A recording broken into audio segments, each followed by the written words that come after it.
Alô, meus queridos irmãos, aqui, Reverendo Wilson de Oliveira, do Seminário Centro de Educação Religiosa do Rio de Janeiro, mantido pela UNPEB, União dos Pastores Evangélicos do Brasil.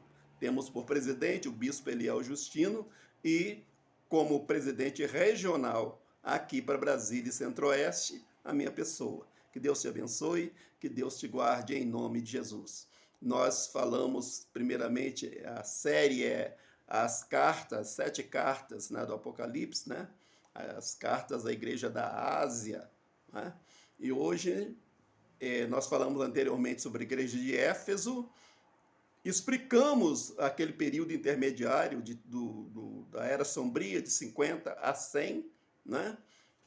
Como viveu a igreja e como se comportou naquele período. Agora nós vamos ver como, né, os cristãos primitivos se comportaram durante o período de Esmirna. O período de Esmirna corresponde ao ano 100 depois de Cristo até o ano 313, quando a igreja foi definitivamente, aleluia, licenciada, liberada para o mundo. Amém?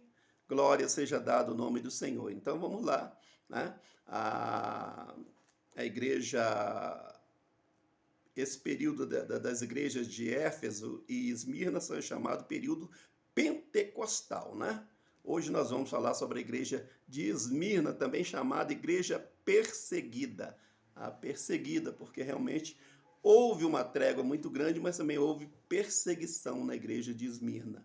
Então, o fato mais importante da igreja de Esmirna foi o Novo Testamento, né? A compilação do Novo Testamento. Se não houvesse essa compilação pelos pais da igreja, certamente você não estaria com a sua Bíblia hoje aqui. Amém? E eu vou explicar como isso aconteceu.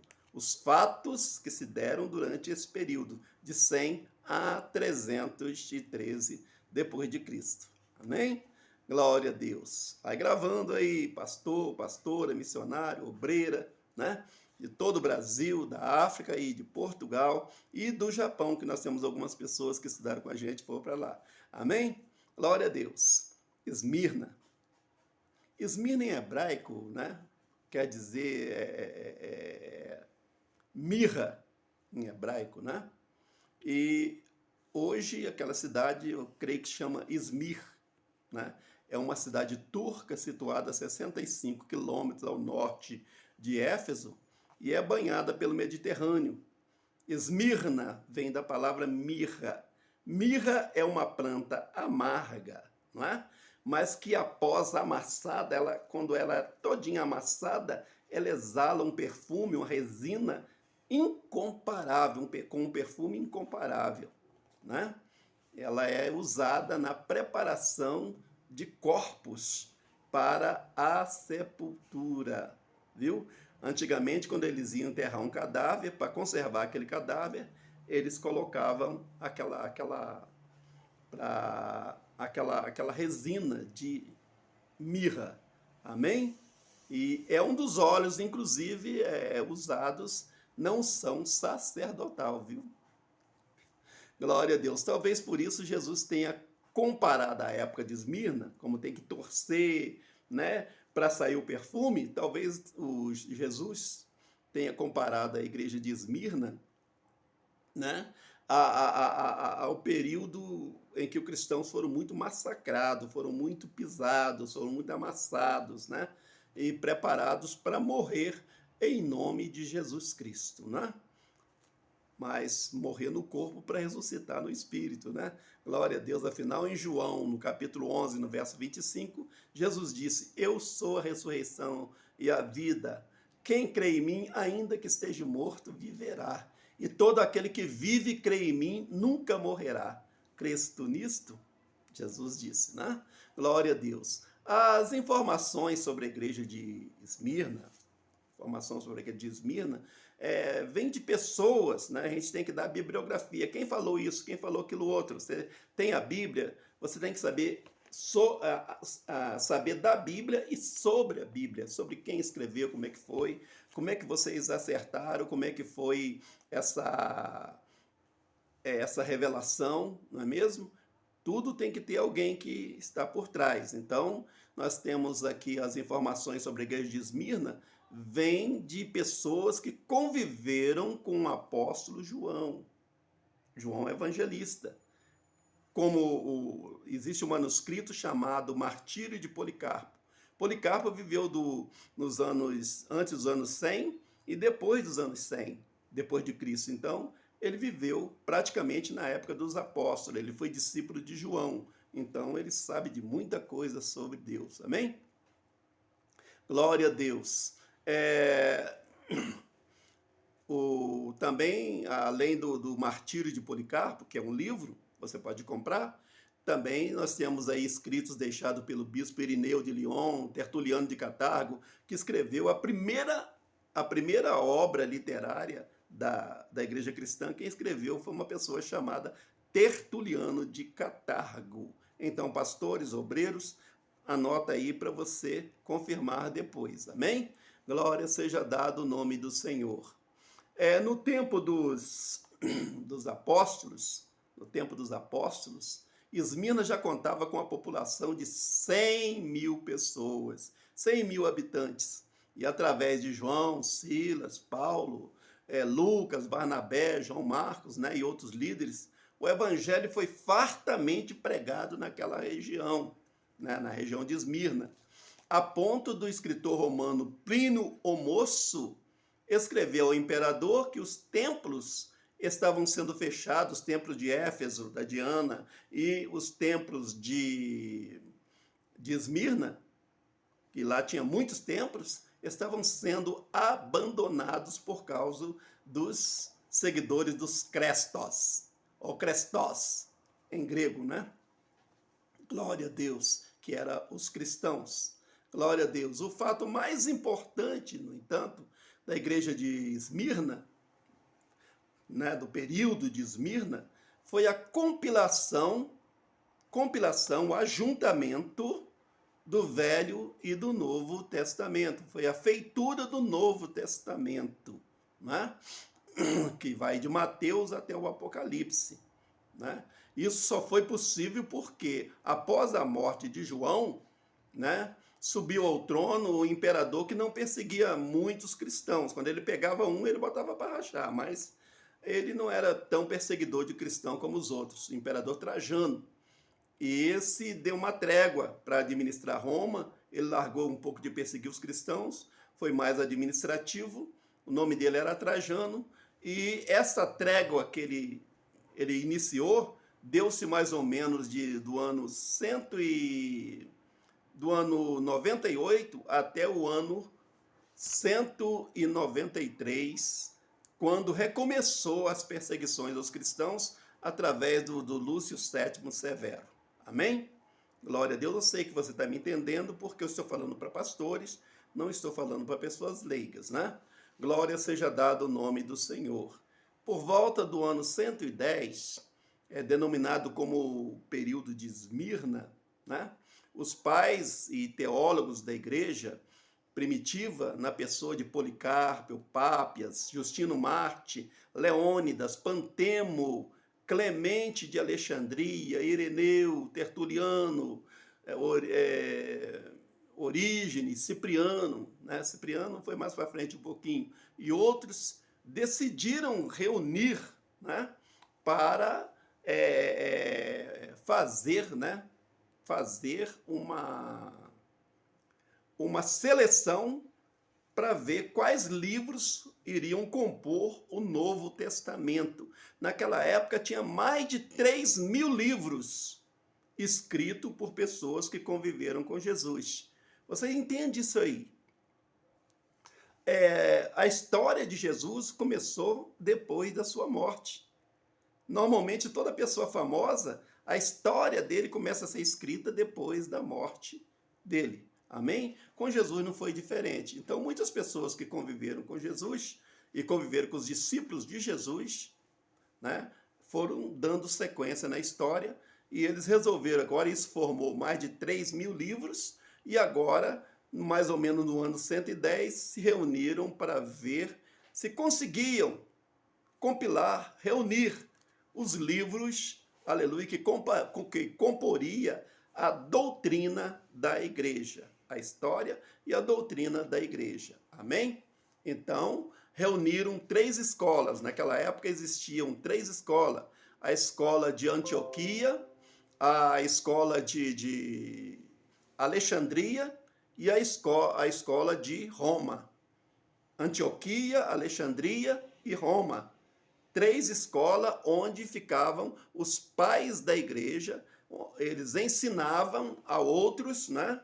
E também é 10 havia uma grande concentração de líderes, eles ensinavam para que outros fossem pregar a palavra de Deus. Amém? Eles ensinavam as pessoas, davam um curso de aperfeiçoamento. Então, eram as escolas de Alexandria, né? Antioquia e Roma. Não se esqueçam disto, viu? Quando Cristo era vivo, a literatura dos judeus... Aí você vai me perguntar assim, pastor, quando Cristo era vivo, o que ele usava? Ele usava Bíblia? Como é que era? Podia andar com Bíblia debaixo do braço? Não, não existia Bíblia. Existia o quê? A Torá. Eu tenho ela aqui, a Torá, que é o livro dos judeus, o livro da lei e dos profetas, né? Os livros de Gênesis até Malaquias. Não existia o livro de Mateus para frente, não existia. Então, tanto judeu como os cristãos, né? Eles, os seguidores do Cristo, eles usavam exatamente a Septuaginta, né? O Talmud judaico, né? Que fala das doutrinas e costumes judaicos, a Torá, que é a lei e os profetas judaicos, e a Septuaginta, que é aquela de Malaquias para trás, traduzido em grego. Amém? Se chama Septuaginta, porque é a versão dos 70. Ela foi ordenada por Alexandre, viu? O Grande. E 70 homens escreveram, por isso que é chamado versão dos 70. Mas não passa da história do Velho Testamento. Amém? Glória seja dada ao nome do Senhor. Só depois de muito tempo, depois da morte de Jesus, né? E eles viviam também daquilo que aprendia com Jesus. Quer dizer, Jesus falava, eles aprendiam. E Jesus falava exatamente traduzindo o Velho Testamento. Amém? Glória a Deus. Então os apóstolos, discípulos, iam aprendendo com Jesus. Só depois de muito tempo, depois da morte de Jesus, é que criou-se, né? Eles começaram a escrever a história de Jesus. Só depois da morte de Jesus, né? Começaram a escrever sobre ele, né? E os seguidores de Jesus, eles eram chamados de cristós, judeus, e cristós, gentios, né?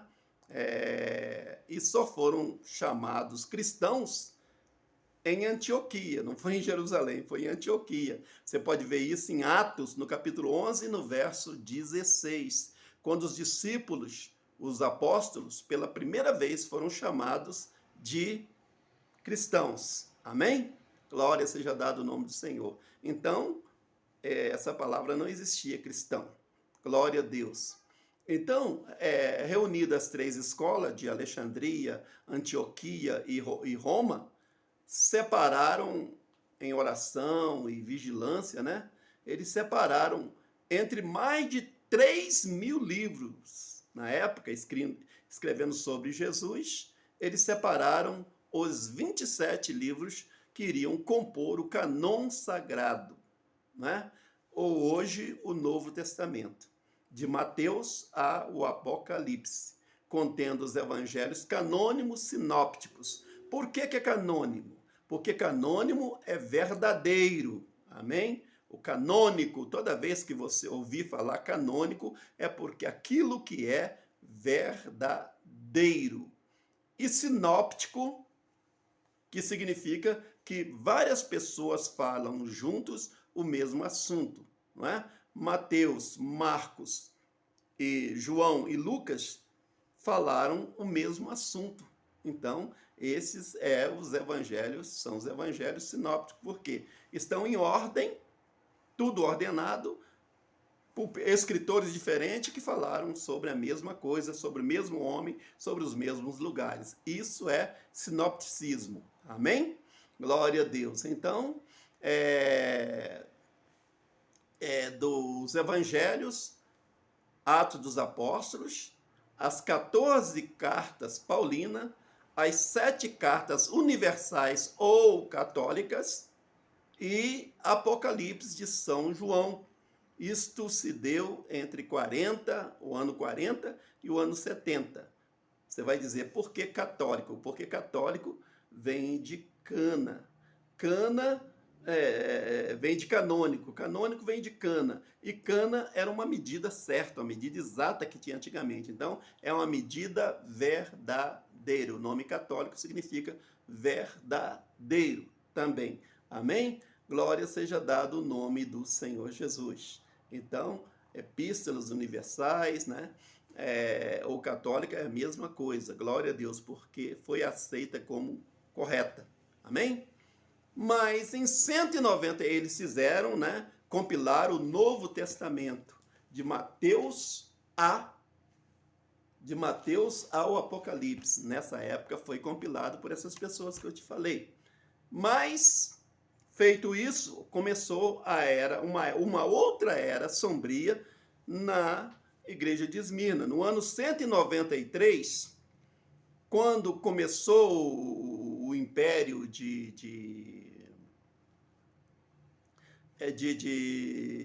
Severo, Séptimo Severo, aí começou um problema sério para os cristãos. Vejam bem, teve início a verdadeira perseguição, uma verdadeira e desenfreada perseguição, né, contra os seguidores de Cristo nos domínios romanos. Antes era localizada, agora em todo o domínio romano, o povo perseguia os cristãos. Amém? Glória a Deus. Por essa razão a igreja enfraqueceu um pouco, né? Glória a Deus, cumpriu-se assim o Apocalipse 2:10, quando a Bíblia diz que a igreja de Esmirna sofreria uma perseguição de 10 dias. E foram exatamente os 10 imperadores, né, que mais perseguiram os cristãos.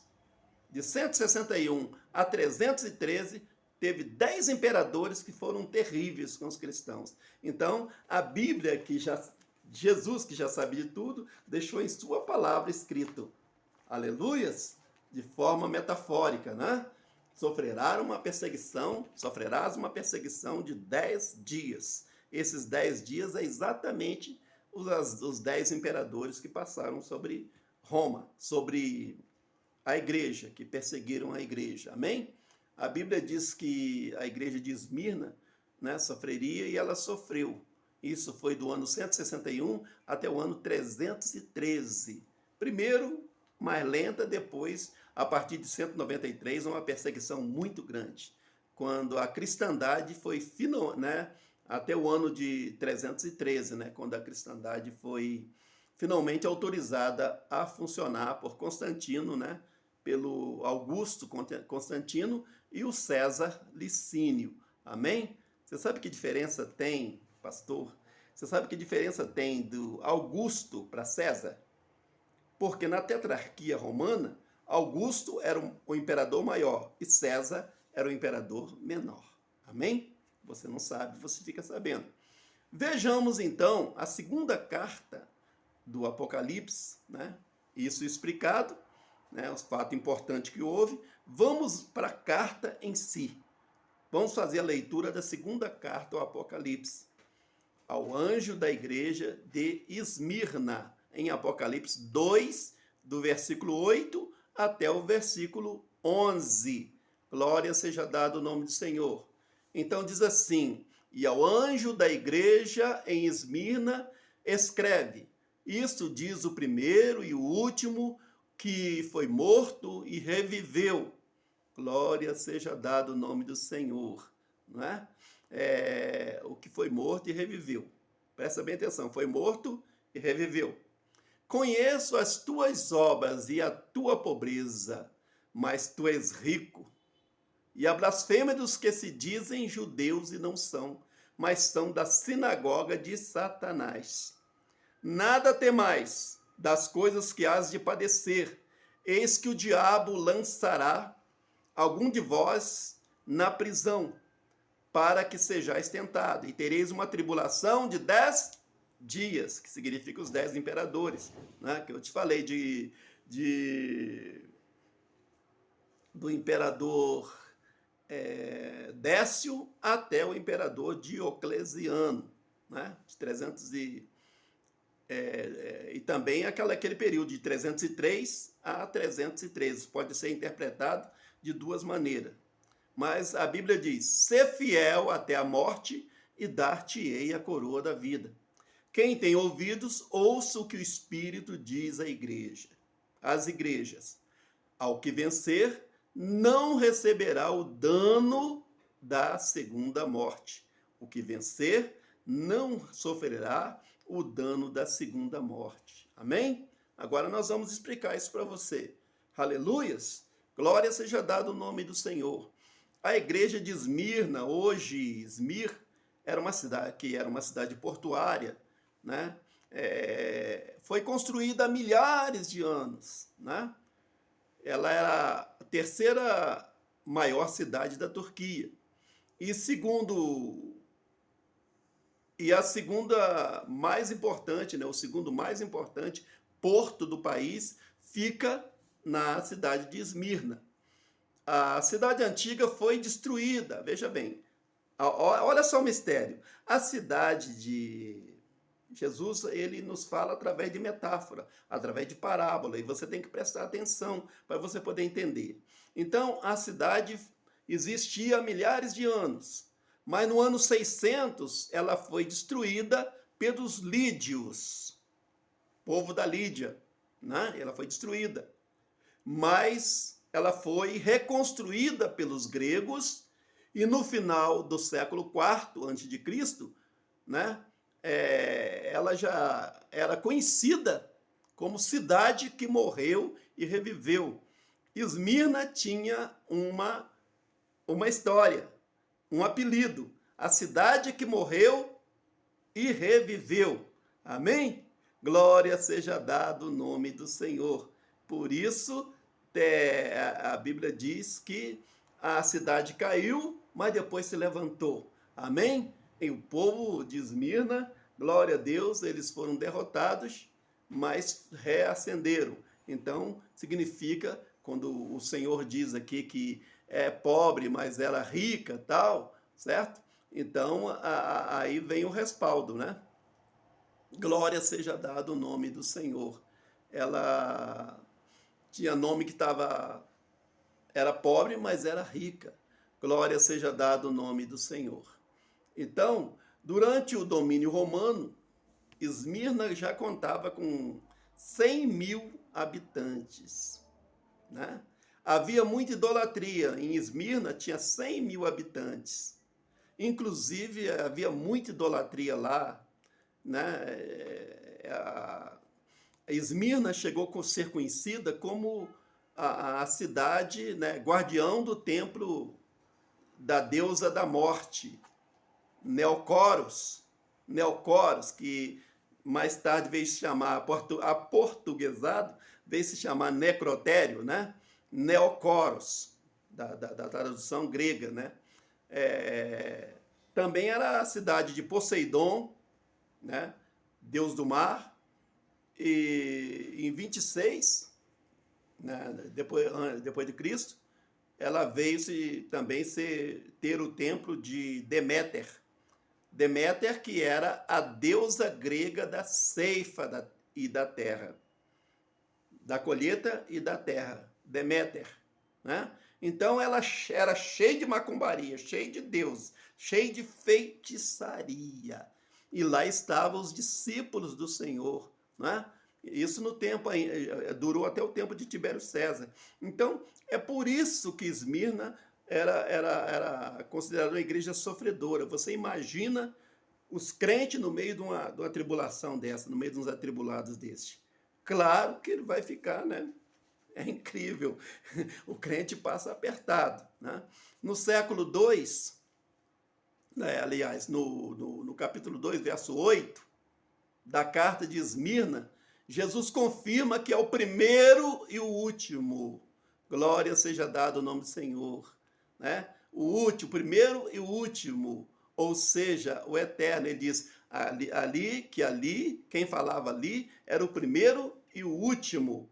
Quer dizer, o primeiro e o último era aquele primeiro, o alfa e o ômega, o princípio e o fim, ou seja, o Deus eterno.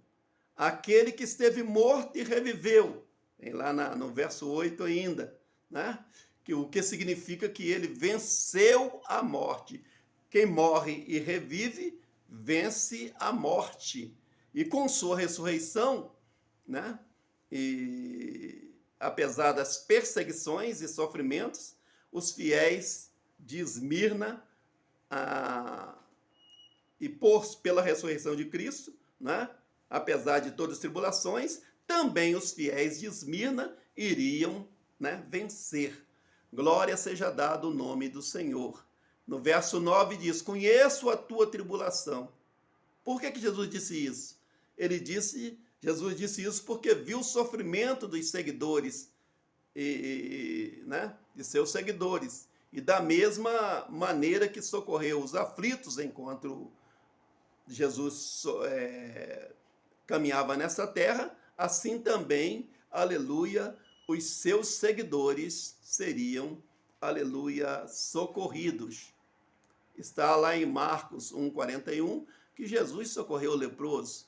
Então, assim como ele socorreu aos leprosos, ele socorreu também os filhos dele lá de Esmirna, né? Jesus conhecia também a pobreza dos crentes de Esmirna, pois apesar de morar numa cidade muito rica, eles sofriam por causa de sua fé em Cristo, né? As maiores oportunidades sempre vêm primeiro para os ricos. Então, os servos de Deus, ninguém aceitava eles, então eles eram muito pobres, né? Ao contrário de Laodiceia, que o Senhor fala, rico sou, como diz rico sou, és pobre, né? Ao contrário de Laodiceia, Esmirna, que era uma cidade rica, Laodiceia, os crentes de Esmirna eram pessoas pobres. Amém? Glória seja dado o nome do Senhor. Então, por isso que o Senhor falou, conheço a tua tribulação e a tua pobreza. Jesus disse também, quanto à blasfêmia dos falsos judeus, diz respeito aos judeus que tinham sinagoga lá em Esmirna, havia sinagogas lá em Esmirna, mas acontece que os judeus, ao invés de ajudar o povo, os judeus cristãos, que eram servos de Deus, aqueles, né, conterrâneos, sequer ajudavam, eles faziam falar mal, piorar a situação daqueles que eram, né, daqueles que eram seus compatriotas, né? Então, automaticamente, Jesus disse, a blasfêmia dos que dizem, a blasfêmia dos falsos judeus, não é mesmo? Glória a Deus, aqueles que dizem ser judeus e não são. É exatamente por isso, porque eles não eram judeus, porque judeu seria uma pessoa caridosa para os conterrâneos, e eles não eram, né? Jesus disse que todos eram filhos de Abraão. Lá em Romanos, em João 8, 39 a 47, e Romanos 2, 28, 29, você pode ver isso aí. Os gentios não eram circuncidados, eles queriam dizer que não ajudavam os judeus, porque aqueles judeus cristãos, porque eles andavam com gentio. Os gentios não eram circuncidados, não é mesmo? Eles olhavam mais para a aparência. E Jesus, na terra, considerou que todos seriam iguais.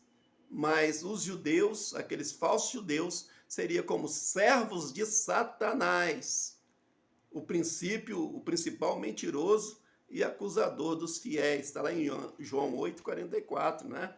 Então, tudo que está escrito nesta Bíblia, ela tem um significado, não é mesmo?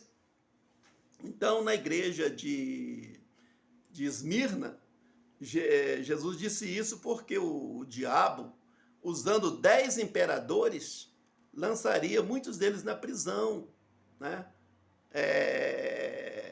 Isso de fato aconteceu. Na igreja de Esmirna, nós tivemos vários mártires, como Antipas, né? Que morreu, está na Bíblia. Lourenço, o bispo Lourenço, ele morreu igual churrasco. Eles colocaram ele, não foi na fogueira, não. Eles colocaram ele numa chapa. Sabe quando você corta aqueles bifes e coloca assim naquela chapa? Eles fizeram churrasco dele. O bispo Lourenço, por amor a Cristo, né? E Papias, Clemente, Orígenes, todos esses morreram por amor a Cristo, né? Sofreram martírio após o recomeço das perseguições, né, romanas, de Décio até Diocleciano, não é mesmo? Mas a Bíblia diz sempre, ser fiel até a morte, mesmo com aquele sofrimento, Jesus disse, ser fiel até a morte. Realmente muitos foram mortos, mas não chegaram a negar o nome de Cristo. Será que teríamos coragem de virar churrasco pelo nome de Cristo?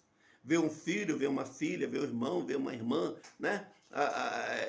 Virando churrasco por causa do nome de Cristo? Sendo rodado lá na churrasqueira, igual porco? Será que teríamos coragem? Olha, meus irmãos, glória a Deus, hoje muitos crentes querem ser super crentes. O conservador coloca o terno e a gravata e quer ser o tal. Eu sou o tal, né? Eu fico vendo às vezes alguma coisa assim, eu fico pensando, presta bem atenção. Eu conheci pessoalmente o pastor Paulo Macalão, a irmã Zélia Macalão, né?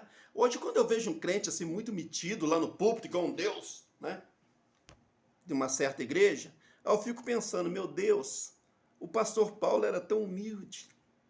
Pastor Paulo Macalão, eu e a minha esposa, ele nos recebia assim lá na igreja de Madureira. Ele próprio não tinha segurança, não tinha nada naquela época, né? Glória a Deus. A esposa dele, a irmã Zélia, pegava a Lia, que era a minha esposa, e levava lá para dentro e era uma bênção. E hoje, a gente quase que tem que marcar audiência com o pastor para falar com ele. Que coisa, né? Glória a Deus. Então, é aqueles conservadores. Do outro lado, é aqueles que pula, roda, mas daí a pouco, quando vem a mensagem, o fogo abaixa. Quer ver uma coisa abaixar fogo de crente? O fogo de pessoas que dizem crente é a mensagem. É a mensagem. Quando você está explicando um estudo bíblico aprimorado ali, e não tem barulho de bateria, não tem barulho de violão, os crentes começam é insuportável aquilo para eles, não é? Mas acontece que quando tem um barulhinho, aí é crente até debaixo d'água. É mistério para lá, é mistério para cá, que eu vi anjo para lá, eu vi anjo para cá, não é? Então, eu quero ver virar churrasco pelo nome de Jesus. Igual, aleluias, o Lourenço, né? Virou. Lourenço foi incrível, ele foi mesmo virado churrasco, fizeram churrasco. Glória a Deus. Então, no verso 10, a Bíblia diz, né? Ser fiel até a morte. Realmente, muitos foram fiel, não negaram o nome de Jesus, né? Aí eu fico vendo assim, não negaram o nome de Cristo. Hoje em dia, se a pessoa levar um espetão no pé, já xinga um palavrão, já nega o nome de Jesus. E nisso aí, eu acho que os muçulmanos têm uma conduta incrível, né? Porque ele não nega o nome de Alá de jeito nenhum. Ele não nega mesmo. Ele morre, mas não nega. Agora eu quero ver um cristão fazer a mesma coisa, que fala tanto do povo do Oriente. Não é mesmo? Então, aquele problema. Vamos lá. Então, resultado. Aqueles que amam a vinda de Cristo receberão a coroa da justiça. Ser fiel e dar até a morte, e dar-te-ei a coroa da vida. A palavra coroa, no grego, stéfanos, refere-se à coroa da vitória, a coroa da vida, não é mesmo? A coroa da justiça, está lá em Timóteo 4:8, não é mesmo? Então, o verso 11, que finaliza aí, ele diz: quem tem ouvido, ouça o que o Espírito diz à igreja. Como em todas as cartas, Jesus chama os destinatários a ouvirem a sua mensagem. Romanos 10:17 diz: porque a fé vem pelo ouvir, e ouvir a palavra de Deus. E o Senhor diz: o vencedor, aqueles que permanecerem fiéis das perseguições, são vencedores com Cristo, receberão a coroa, né? Finalizando, eu quero dizer que de nenhum modo sofrerá dano, não sofrerá dano da segunda morte, não sofreria o castigo eterno, né? Esse está em Apocalipse 26:14, 21:8.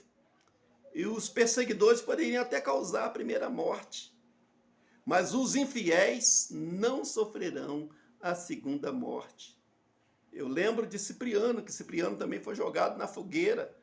Tentaram matar ele umas 5 vezes, não conseguiram, né? Glória seja dado o nome do Senhor. Nem no tacho de azeite ele morreu. Então, resumindo a coisa, em 313, não é mesmo? Esmirna parou de sofrer. A promessa de Deus se cumpriu, assim como vai cumprir na sua vida. Na luta para unificar o reino, Constantino foi lutar contra Maxêncio. E na ponte entre a Itália e o Oriente existe o rio Milvia. E esse rio fazia divisão entre as tropas. E no outro dia ia haver batalha na certa. E Constantino, quando olhou para cima, ele viu ali um clarão no céu e viu ali uma cruz. E dentro daquele clarão estava escrito: In hoc signus vinci. In hoc signus vinci. O que quer dizer isso? Por esse sinal vencerás. É quando a cruz foi adotada, a cruz de Cristo começou a ser adotada. Constantino viu a cruz de Cristo e naquela cruz estava escrito: In hoc signus vinci. Por esse sinal vencerás. E foi exatamente, Constantino levantou-se, postou-se, foi para a guerra, venceu a guerra, e assim como tinha, aleluia, sido salvo pela cruz, Constantino aceitou a Cristo, né? Não batizou, mas aceitou a Cristo e liberou ele e Maxêncio e Licínio, seu vice-imperador, em março de 313 depois de Cristo, ele liberou a religião cristã.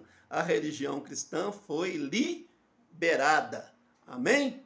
Então, finalmente, os cristãos estavam livres para cultuar ao seu Deus na mais perfeita ordem e paz. Viu? Assim termina o período de Esmirna. Preste atenção em cada explicação para que você, aleluia, esteja mais apto a levar essa palavra às pessoas que estão precisando. Amém? Às vezes você fala assim: não estou entendendo nada disso, é mensagem curta. Pregador hoje em dia, pessoas hoje em dia, quer pregador com mensagem de 2 minutos, fogo puro para ele pular. Mas pula que igual pipoca. Mas aquilo não edifica, irmãos. Então, você tem que aprender. Eu estou falando com pregador. Estou falando para pastor. Estou falando para ministro de Deus. Não se contente com pulo. Aleluias. Inculque a palavra de Deus para que você seja mais sábio. Ninguém é tão sábio que não possa aprender mais um pouquinho. E não tão leigo que não possa ensinar. Amém? Que Deus seja com vocês. A próxima carta é a igreja de Pérgamo, a chamada igreja imperial. Vai ser mais rápido e você vai gostar. Amém? Vou falar sobre a criação da igreja católica, sobre a primeira oração que se fez na igreja. Vou falar sobre a queda do Império Romano. Você vai ver, vai ser muito bom. Amém? Assim eu termino esse período, né, da igreja de Esmirna, e que Deus te abençoe e te guarde, e que te dê, aleluia, tenha misericórdia de ti, e te dê a paz. Amém? Abraço do reverendo Wilson de Oliveira.